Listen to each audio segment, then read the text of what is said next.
അല്ലാഹുവിന്റെ റസൂലേ, സ്ത്രീകളുടെ കൂട്ടത്തിൽ ഏറ്റവും നല്ല പെണ്ണുങ്ങൾ ആരാണ്? നബി സല്ലല്ലാഹു അലൈഹി വസല്ലം തങ്ങളോട് ചോദിച്ചല്ലോ. പുരുഷന്മാരെ കൂട്ടത്തിൽ ഏറ്റവും നല്ല പുരുഷന്മാര് സ്വന്തം ഇണയോട് നല്ല സ്വഭാവത്തിൽ ജീവിക്കുന്ന, കടപ്പാടുകൾ നിർവഹിക്കുന്ന നല്ല പുരുഷന്മാരാണ്. അതേ സമയത്ത് സ്ത്രീകളുടെ കൂട്ടത്തിൽ ഏറ്റവും നല്ല സ്ത്രീകളാരാണ്? തങ്ങൾ പറഞ്ഞു, അല്ലത്തി തസുറുഹു ഇദാ നളറ, സ്വന്തം ഇണയൊന്ന് നോക്കിയാൽ സന്തോഷം പകരുന്ന പെണ്ണാണ്. നോട്ടത്തിൽ തന്നെ സന്തോഷമുണ്ടോ? ഉണ്ട്. ഒന്ന് നോക്കുമ്പോഴേക്ക് സന്തോഷം പകരാനുള്ള കഴിവ് ഉമ്മമാരെ നിങ്ങളിൽ ഉണ്ടാകണം, സഹോദരിമാരെ ഉണ്ടാകണം. ഇമാം ഗസാലി റളിയല്ലാഹു അൻഹു പറയുന്നുണ്ട്, സ്ത്രീകളുടെ സ്വഭാവങ്ങൾ വിശദീകരിച്ചപ്പോ 10 തരം സ്വഭാവമുള്ള സ്ത്രീകളുണ്ട്. ആ 10 തരം സ്വഭാവമുള്ള സ്ത്രീകളും 10 ജീവികളുടെ സ്വഭാവത്തോട് സാദൃശ്യപ്പെട്ടവരാണ്. ഞാനത് പറയാം. ആ സ്വഭാവങ്ങളൊന്നും നമുക്ക് യോജിച്ചതല്ല, നമുക്കുചിതമായതല്ല. നല്ല സ്വഭാവങ്ങൾ സ്വീകരിക്കാം. നല്ല സ്വഭാവത്തിന്റെ രൂപമാണ് അല്ലത്തി തസുറുഹു ഇദാ നളറ, നോക്കിയാലൊന്ന് സന്തോഷം. ഭർത്താവ് ഒന്ന് വീട്ടിലേക്ക് വന്നു, ഒന്നിങ്ങനെ നോക്കി ഇണയുടെ മുഖത്ത് നോക്കുമ്പോഴേക്ക് അൽഹംദുലില്ലാ മനസ്സിലൊരു വിഷമം കൊണ്ട്, ഒരു ബേജാറും കൊണ്ടേന്ന് വന്നിരുന്നു. പക്ഷെ ഇണയുടെ മുഖത്തേക്ക് അങ്ങോട്ട് നോക്കിയപ്പോഴേക്ക് സന്തോഷായി. അവിടുന്ന് ഇങ്ങോട്ട് സന്തോഷം പകരണം, സ്നേഹം പകരണം, സന്തോഷം പകരണം. ആ രീതിയിൽ ഒരു നോട്ടം നോക്കുമ്പോഴേക്ക് നല്ല കാര്യങ്ങൾ കൽപ്പിക്കുമ്പോൾ അതിന് വിധേയപ്പെടണം, അനുസരിക്കണം. ആ അനുസരണത്തിന്റെ ഭംഗിയും ശക്തിയും കുറഞ്ഞു പോകരുത്. വലാ തുഖാലിഫുഹു ഫീ നഫ്സിഹാ, സ്വന്തം ശരീരത്തിൽ ഭർത്താവിനോട് എതിരാകരുത്. വലാ ഫീ മാലിഹാ, അവളുടെ സമ്പത്തിലും എതിരാകരുത്. ബിമാ യക്റഹു, ഭർത്താവ് വെറുക്കുന്ന ഒന്നുകൊണ്ട് എതിരാകരുത്. സ്വന്തം ശരീരത്തിൽ ഭർത്താവിന് വെറുക്കുന്ന ഒരു സംഗതിയുണ്ട്. ആ സംഗതി ആ പെണ്ണ് നീക്കേണ്ടതുണ്ട്. ഭർത്താവിന് നല്ല യോജിപ്പുള്ള രീതിയിൽ ഇസ്ലാം പഠിപ്പിക്കുന്ന ഖൈറായ ഹലാൽ ആ രീതിയിൽ വിധേയപ്പെട്ടു കൊടുക്കണം. നല്ല സന്തോഷത്തോടുകൂടെ ഭർത്താവ് സ്വന്തം ശരീരത്തിന്റെ ആഗ്രഹ സഫലീകരണത്തിന് വരുമ്പോ മടിയായി ഭർത്താവിന്റെ താല്പര്യങ്ങൾക്കൊന്നും നിന്നുകൊടുക്കാതെ, ഭർത്താവിന്റെ ആവശ്യങ്ങളൊന്നും നിറവേറ്റി കൊടുക്കാതെ മറ്റുള്ള പലരോടും ബന്ധങ്ങളും പ്രേമങ്ങളും സ്ഥാപിച്ച് സ്വന്തം ഭർത്താവിന് വിഷമങ്ങളും കാര്യങ്ങളും വരുമ്പോ സാമ്പത്തികമായി ഒരു നിലക്കും സഹായിക്കാതെ, സഹകരിക്കാതെ സ്വാർത്ഥതയുമായി കഴിയുന്ന പെണ്ണാകരുത്. ജീവിതമല്ലേ, കൂട്ടുജീവിതമല്ലേ, ശരീരം കൊണ്ട് സഹകരിക്കും പോലെ സമ്പത്ത് കൊണ്ടും സഹകരിക്കേണ്ടതുണ്ട്. അതും സ്നേഹത്തിന്റെ ഒരു ഭാഗമാണ്. സമ്പത്ത് കൊണ്ട് ഭർത്താവിന് എതിരാകുന്ന ഒരു കാര്യം ചെയ്യരുത് എന്ന് പറയുമ്പോ ഒരിക്കലും വഞ്ചനാരൂപത്തിലോ അക്രമത്തിന്റെ രൂപത്തിലോ ഒരു കാര്യങ്ങളും ഭർത്താവിനോട് വിയോജിച്ചുകൊണ്ട് ഭാര്യയിൽ നിന്ന് ഉണ്ടാകരുത്. സുബ്ഹാനല്ലാഹ്, ഇത് തന്നെയാണ് നബി സല്ലല്ലാഹു അലൈഹി വസല്ലം തങ്ങൾ പറഞ്ഞത്. നിസ്കരിച്ചത് കൊണ്ട് മാത്രമായില്ല. അൽ മർഅതു ഇദാ സല്ലത്ത് ഖംസഹാ, ഒരു പെണ്ണ് 5 വക്ത് നിസ്കാരം നിസ്കരിച്ചു, സുന്നത്തൊന്നും തങ്ങൾ എണ്ണിയില്ല, 5 വക്ത് നിസ്കാരം. വസ്വാമത്ത് ശഹ്റഹാ, റമളാൻ മാസം നോമ്പ് നോറ്റു, സുന്നത്ത് നോമ്പും അവിടെ എണ്ണിയിട്ടില്ല കേട്ടോ. വഅഹ്സനത്ത് ഫർജഹാ, അത് പ്രത്യേകം ശ്രദ്ധിക്കേണ്ട ഒരു വിഷയമാണ്. മൂന്നാമത്തത് സ്വകാര്യത കാത്തു സൂക്ഷിച്ചു. സ്വകാര്യത മറ്റുള്ളവർക്ക് പണയം വെച്ചില്ല. ഇവിടെ ഭക്ഷണവും ഇവിടെ താമസവും തന്റെ സ്വകാര്യതയും തന്റെ പ്രേമവും വേറൊരാളോട്. മക്കള് 3 എണ്ണമായി 4 എണ്ണമായി 5 എണ്ണമായി. എത്ര ഇടങ്ങേറാ സഹോദരങ്ങളെ സൃഷ്ടിക്കുന്നത്. ഇവിടെ എല്ലാ ചെലവും ഭക്ഷണവും മറ്റുമൊക്കെ. പക്ഷേ സ്വന്തം ശരീരത്തിന്റെ സ്വകാര്യത മറ്റുള്ളവർക്ക് സമർപ്പിക്കുന്ന ഒരു പെണ്ണ്, ആ പെണ്ണ് നല്ല പെണ്ണല്ല, ആഖിറത്തിൽ രക്ഷപ്പെടുന്ന പെണ്ണല്ല. നിസ്കാരവും നോമ്പും പറഞ്ഞു മൂന്നാമത് എണ്ണിയത് നോക്ക് നിങ്ങള്. വഹസനത്ത് ഫർജഹാ, സ്വകാര്യത കാത്തു സൂക്ഷിച്ചു, പരിരക്ഷിച്ചു. വഅതഅത് ബഅലഹാ, ഭർത്താവിന് അനുസരിച്ച് ജീവിച്ചു. ഭർത്താവ് എല്ലാ നിലക്കും ചെലവ് കൊടുക്കുന്നുണ്ട്, സൂക്ഷിക്കുന്നുണ്ട്, സംരക്ഷിക്കുന്നുണ്ട്. പക്ഷേ എന്നിട്ടും ഭർത്താവ് എങ്ങോട്ടെങ്കിലും ഒന്ന് പോയാൽ മതി, മാറ്റി പുറത്തിറങ്ങിപ്പോയി തന്റെ ആവശ്യങ്ങളും താല്പര്യങ്ങളും യാത്രകളും മറ്റുമൊക്കെ നിർവഹിച്ച് പോകേണ്ടിടങ്ങളിലൊക്കെ പോയി കാണേണ്ടവരൊക്കെ കണ്ട് അതിനൊക്കെ ഫ്രീഡം എനിക്കുണ്ട് എന്നൊക്കെ വാദിച്ച് വേണമെങ്കിൽ അതിനേതെങ്കിലും ഒരു സപ്പോർട്ടും സ്ഥാപിച്ച് അങ്ങനെ ജീവിക്കുന്ന പെണ്ണിനെ പറ്റിയല്ല പറഞ്ഞത്. ഭർത്താവിന് അനുസരിച്ചുകൊണ്ട് ജീവിച്ചു. ഖൈറായ ഏത് മേഖലയിലും അനുസരിക്കണം. ഇസ്ലാം ദീന് വിലക്കിയ ഒരു കാര്യങ്ങളും അനുസരിക്കാൻ പാടില്ല. ഇസ്ലാം അനുശാസിക്കുന്ന അംഗീകരിക്കുന്ന എല്ലാ കാര്യങ്ങളിലും അനുസരിക്കണം. ഫൽതദ്ഖുൽ മിൻ അയ്യി അബ്വാബിൽ ജന്നത്തി ശാഅത്. ആ പെണ്ണിന് സ്വർഗ്ഗത്തിന്റെ ഏത് കവാടത്തിലൂടെയും പ്രവേശിക്കാം. ഏത് കവാടവും ആ പെണ്ണിന് തുറക്കപ്പെടും. ഈ 4 സ്വഭാവങ്ങളുള്ള പെണ്ണിന് ഉമ്മമാരെ നിസ്കാരം മാത്രം പോരാ, നോമ്പ് മാത്രം പോരാ, സ്വകാര്യത പരിരക്ഷിക്കുന്ന സ്വഭാവം വേണം. സ്വകാര്യത സൂക്ഷിക്കുന്ന സ്വഭാവം വേണം. അത് ഈ കാലഘട്ടത്തിൽ പറയേണ്ട ഒരു പ്രത്യേക ഉപദേശമാണ്. നിങ്ങളെ മൊബൈലിലേക്ക് അല്ലെങ്കിൽ നിങ്ങളെ ഭർത്താവിനെ അന്വേഷിച്ചുകൊണ്ട് ആര് വിളിച്ചാലും അവരാ വിളിച്ചു അവരോട് പറയേണ്ടത് പറഞ്ഞു എന്നല്ലാതെ പിന്നെ ഒരു ബന്ധം പുലർത്തുന്ന സ്വഭാവം ഉണ്ടാകാൻ പാടില്ല. എത്ര കുടുംബജീവിതങ്ങളാ തകർന്നത്. അപ്പൊ ഈ പെണ്ണിന് തോന്നുന്നു നല്ലോണം സംസാരിക്കുന്ന ആളാണല്ലോ, ഞാൻ ഒന്നുകൂടി വിളിച്ചു നോക്കട്ടെ. ഒന്നുകൂടി വിളിച്ചു. അപ്പൊ അപ്പുറത്തുള്ള ആൾക്ക് തോന്നി ഇത് ഒരു വല വിരിച്ചാല് വലയിൽ കുടുങ്ങുന്ന ഒരു മീനാണല്ലോ, മത്സ്യമാണല്ലോ, ഒന്നുകൂടി വല വിരിക്കാൻ തോന്നി. അയാൾ പിന്നെയും നേരം നോക്കി വിളിച്ചു. പിന്നെയും ഇവിടുന്ന് അങ്ങോട്ട് മറുപടി പറഞ്ഞു. പിന്നെയും വിളിച്ചു, മറുപടി പറഞ്ഞു. അങ്ങനെ ഒരാഴ്ചന്റെ സംസാരം കൊണ്ട് 25 വർഷമുള്ള ജീവിതം നഷ്ടപ്പെട്ടു. മക്കള് 4 നമ്മൾ ആലോചിച്ച് നോക്കി നിങ്ങൾ. അത് സ്വകാര്യത സൂക്ഷിക്കാത്തതിന്റെ ഒറ്റ കുഴപ്പാണ്.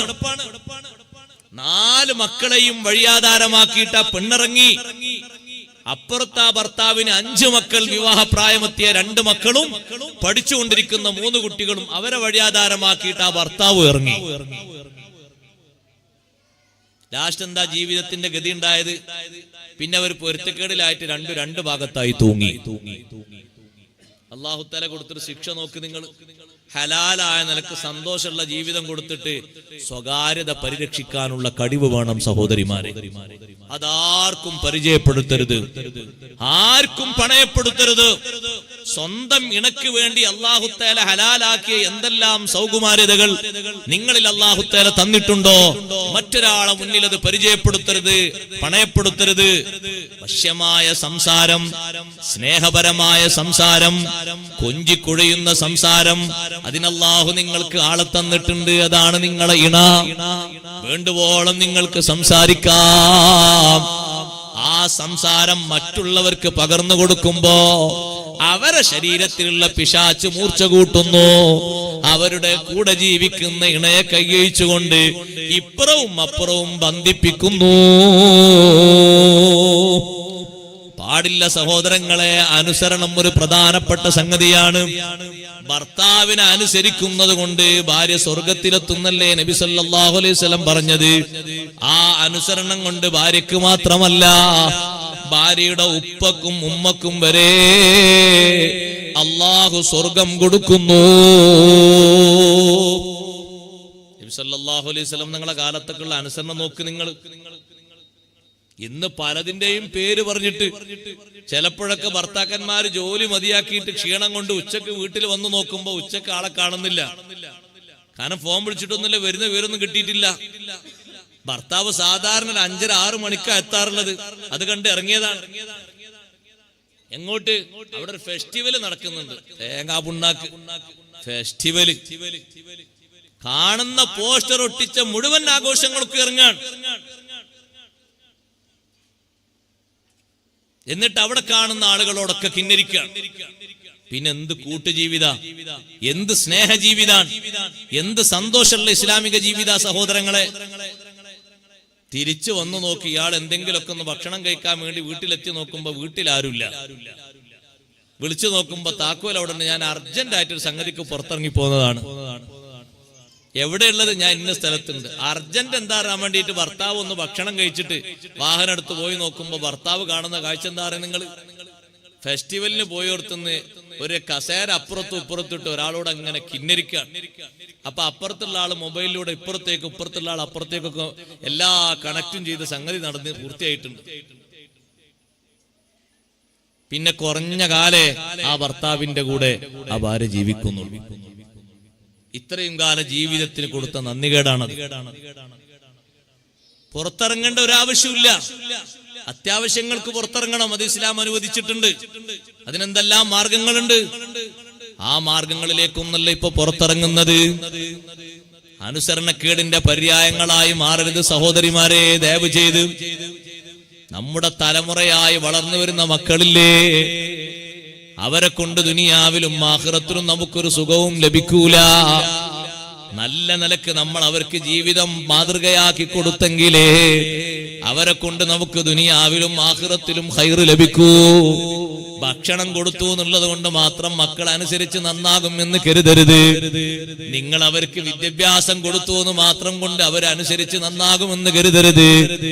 ഏറ്റവും വലുത് നിങ്ങളുടെ ജീവിതത്തിന്റെ സംശുദ്ധിയും പരിശുദ്ധിയും സ്നേഹജീവിതവുമാണ്. അതില്ലേ മക്കളെ ഖൈറായ രൂപത്തിൽ ലഭിക്കൂല. നിങ്ങൾ ദ്വാരുന്നത് കൊണ്ട് മാത്രം കാര്യമായില്ല. നിങ്ങള് ആ മക്കൾക്ക് ഇത്രത്തോളം വിദ്യാഭ്യാസം കൊടുത്തു എന്ന് ആരോടും പറഞ്ഞിട്ട് കാര്യമായില്ല. മാതൃക കാണിച്ചു കൊടുക്കേണ്ട രൂപഭാവങ്ങൾക്ക് വഴിമാറിപ്പോയാൽ പിന്നെ എങ്ങനെയാ സഹോദരങ്ങളെ രൂപഭാവത്തിൽ ലഭിക്കുക? ഉമ്മഹാത്തുൽ മുഅ്മിനീങ്ങളെ പോലത്തെ മഹദിമാരുടെ അനുസരണം എത്ര വലിയ അനുസരണമാണ് നിങ്ങൾ നോക്ക്. ചെറിയ അനുസരണമാണോ? ഒരിക്കലുമല്ല. അഷ്റഫുൽ ഖൽഖ് റസൂലുള്ളാഹി സ്വല്ലല്ലാഹു അലൈഹി വസല്ലം തങ്ങളെ കാലത്ത് ഒരു ചെറുപ്പക്കാരൻ വീട്ടിൽ നിന്ന് പോകുമ്പോ രണ്ട് മുകൾ ഭാഗത്ത് ഒരു നിലയുള്ള വീടാണ്. മുകൾ ഭാഗത്ത് തട്ടുണ്ട്, താഴ്ഭാഗത്തുണ്ട്. താഴ്ഭാഗത്ത് താമസിക്കുന്നത് സ്വന്തം ഇണയുടെ ബാപ്പയും ഉമ്മയും അടങ്ങുന്ന കുടുംബമാണ്. മേൽഭാഗത്ത് ഈ പെണ്ണും ഭർത്താവും അവരെ മക്കളും മുകൾ ഭാഗത്ത് താമസിക്കുന്നു. സൗകര്യങ്ങളൊക്കെ ഉള്ള വീടാണ്. ഭർത്താവ് ജോലിക്ക് പോകുമ്പോ ഭാര്യയോട് പറഞ്ഞു, ഞാൻ ഇവിടുന്ന് പോവുകയാണ്, അല്ലാ തൻസലി മിനൽ ഉലുവി ഇല സുഫിലി, മേൽഭാഗത്തുനിന്ന് താഴോട്ടിറങ്ങരുത്, മുകളിൽ തന്നെ നീ നിന്ന് താമസിക്കണം. സൗകര്യങ്ങളൊക്കെ ഇവിടെയുണ്ട്, ജീവിക്കാൻ എല്ലാവിധ സൗകര്യങ്ങളും സംവിധാനങ്ങളും ഉണ്ട്. സുബ്ഹാനല്ലാഹ്, ഭർത്താവ് ജോലിക്ക് പോയതാണ്. കുറെ ദിവസങ്ങൾ കഴിഞ്ഞേ ഇനി വീട്ടിലേക്ക് വരൂ. അതിനിടക്ക് സ്വന്തം ഉപ്പക്ക് സുഖമില്ലാതെയായി. ഉപ്പാന്റെ വീട്ടിലേക്ക് കുറെ ദൂരം പോകണോ? താഴ്ഭാഗത്താണ് ഉപ്പ താമസിക്കുന്നത്. ഒരേ വീടിന്റെ താഴ്ഭാഗത്ത് താമസിക്കുന്ന ഉപ്പാക്ക് അസുഖമായപ്പോ ഈ പെണ്ണൊരാളെ പറഞ്ഞയച്ചു ഇലാ ഹദറത്തി റസൂലില്ലാഹി സ്വല്ലല്ലാഹു അലൈഹി വസല്ലം, അല്ലാഹുവിന്റെ റസൂലിനോട് വിഷയം ചോദിക്കാൻ. എന്റെ ഭർത്താവ് വീട്ടിൽ നിന്ന് പോകുമ്പോ എന്നോട് പറഞ്ഞൊരു കാര്യമാണ്, അല്ലാ തൻസലി മിനൽ ഉലുവി ഇല സുഫിലി, മേൽഭാഗത്തുനിന്ന് താഴോട്ട് ഇറങ്ങരുത്. സൗകര്യങ്ങളും സംവിധാനങ്ങളൊക്കെ മുകളിലുണ്ട്, പക്ഷേ എന്റെ ഉപ്പാക്ക് സുഖമില്ല നബിയെ, ഞാൻ എന്ത് ചെയ്യണം? നബി സല്ലല്ലാഹു അലൈഹി വസല്ലം തങ്ങൾക്ക് ബാപ്പക്ക് മക്കള് സ്നേഹം കൊടുക്കണമെന്ന് കൽപ്പിക്കുന്ന നബി സല്ലല്ലാഹു അലൈഹി വസല്ലം തങ്ങൾ മുൻഗണന കൊടുത്തതറിയുമോ ഉമ്മമാരെ? തങ്ങൾ പറഞ്ഞു ആ പെണ്ണിനോട്, അത്തിഈ സൗജകി, നിന്റെ ഭർത്താവിന് നീ വിധേയപ്പെടൂ പെണ്ണേ, നിന്റെ ഭർത്താവിന് നീ അനുസരിക്കണം. അതുകൊണ്ട് അല്ലാഹു നിനക്ക് ഖൈറ് നൽകും. നീ അനുസരിക്കണം, നീ അവിടെ തന്നെ നിന്നോളൂ. ബാപ്പാനെ ശുശ്രൂഷിക്കാൻ ആളുകൾ വേറെയും ഉണ്ട്, ഉമ്മയുണ്ട്, മറ്റു മക്കളുണ്ട്, പലരും ഉണ്ട്. ഇങ്ങനൊരു നിർദ്ദേശം ഭർത്താവ് പറഞ്ഞില്ലേ, ആ നിർദ്ദേശം നീ അനുസരിക്കണം. ഒരു ഭാഗത്തേക്ക് മാത്രം ചാരി സംസാരിച്ചതല്ല തങ്ങൾക്ക് എല്ലാ വശങ്ങളും അറിയാം. കുറച്ചുകൂടി ദിവസങ്ങൾ കഴിഞ്ഞു ഉപ്പ മരണപ്പെട്ടു. ആലോചിച്ച് നോക്ക് നിങ്ങൾ. ഉപ്പാന്റെ മുഖം അവസാനം ഒന്ന് കാണാൻ പൂതിയില്ലേ, ആഗ്രഹല്ലേ? ആ പെണ്ണ് വീണ്ടും നിർദ്ദേശാനുസരണം മാത്രം ജീവിക്കുന്ന ആ പെണ്ണ് പറഞ്ഞയച്ചു, നബിയെ എന്റെ ഉപ്പ വഫാത്തായിട്ടുണ്ട്, ഞാൻ എന്ത് ചെയ്യണം? ഭർത്താവ് വന്നോ? ഇല്ല. ഈ സൗജക്കി തങ്ങൾ അപ്പോഴും പറഞ്ഞു, നിന്റെ ഭർത്താവിന് നീ വിധേയപ്പെട്ട് അനുസരിച്ച് കഴിയണം. പക്ഷെ അതിന്റെ സന്തോഷം ആ ഉപ്പാക്ക് കിട്ടി. ബുദ്ധിമുട്ടാക്കിയത് കരുതരുത്. ആ ഉപ്പാനെ ഖബറിലേക്ക് വെച്ച് കല്ലൊക്കെ വെച്ചിട്ട് മണ്ണിട്ട് മൂടിയ സമയത്ത് നബി സല്ലല്ലാഹു അലൈഹി വസല്ലം ഒരു സ്വഹാബിനെ വിളിച്ചിട്ട് പറഞ്ഞു, വീട്ടിന്റെ മുകളിൽ താമസിക്കുന്ന ഒരു പെണ്ണുണ്ട് ആ സ്ഥലത്ത്. സ്ഥലം പറഞ്ഞു കൊടുത്തു. അവിടെ പോയിട്ട് ആ പെണ്ണിനോട് പറയണം ഒരു സന്തോഷം, അന്നല്ലാഹ ഖദ് ഗഫറ ലി അബീഹാ ബിത്വഅതിഹാ ലിസൗജിഹാ. ഖബറിൽ കിടക്കുന്ന ബാപ്പക്ക് സുഖം കിട്ടിയ സന്തോഷം പറയാണ്. മരിച്ച് ഖബറിലെത്തിയ ഉപ്പയില്ലേ, ഉപ്പാക്ക് എല്ലാം അല്ലാഹു മാപ്പാക്കി കൊടുത്തു. ഉപ്പാക്ക് എല്ലാം അല്ലാഹു പുറത്തു കൊടുത്തു. എന്തേ കാരണം? ബിത്വഅതിഹാ ലിസൗജിഹാ. ഭർത്താവിന് സ്വന്തം മകൾ വിധേയപ്പെട്ട് അനുസരിച്ചതുകൊണ്ട് ഈ മരിച്ചുപോയ ഉപ്പക്ക് വലിയ സന്തോഷം കിട്ടി. ആ പെണ്ണിനോട് പോയിട്ട് പറയാൻ, ആ മുകളിലിരിക്കുന്ന ആ പെണ്ണിന് എത്ര സന്തോഷം കിട്ടിയെന്നറിയോ? അൽഹംദുലില്ലാഹ്, ഒറ്റക്ക് ആഖിറത്തിലേക്ക് നീങ്ങിയിട്ട് ആഖിറത്തിൽ ആദ്യത്തെ കവാടമായ ഖബറിലേക്ക് എത്തിയ എന്റെ പൊന്നുപ്പാക്ക് യാതൊരു പ്രശ്നമില്ലാതെ നല്ല സുഖം കിട്ടിയല്ലോ, സന്തോഷം കിട്ടിയല്ലോ. ഞാൻ എന്റെ ഭർത്താവിന് അനുസരിച്ചത് കൊണ്ട് എന്റെ ബാപ്പക്ക് എന്തൊരു സുഖം കിട്ടി. നമ്മളെ ജീവിതത്തിൽ മാത്രല്ല അതിന്റെ സന്തോഷം ലഭിക്കുന്നത്, സുഖം ലഭിക്കുന്നത്. ഉമ്മമാര് നമ്മുടെ ബാപ്പക്ക്, നമ്മുടെ ഉമ്മക്ക്, നമ്മുടെ മക്കൾക്ക് എല്ലാം ഉണ്ട് ആ അനുസരണത്തിന്റെ ഗുണം. അതുകൊണ്ട് നല്ല പൊരുത്തത്തോടെ അനുസരിച്ചുകൊണ്ട് നല്ല സന്തോഷത്തോടുകൂടെ ജീവിക്കണം.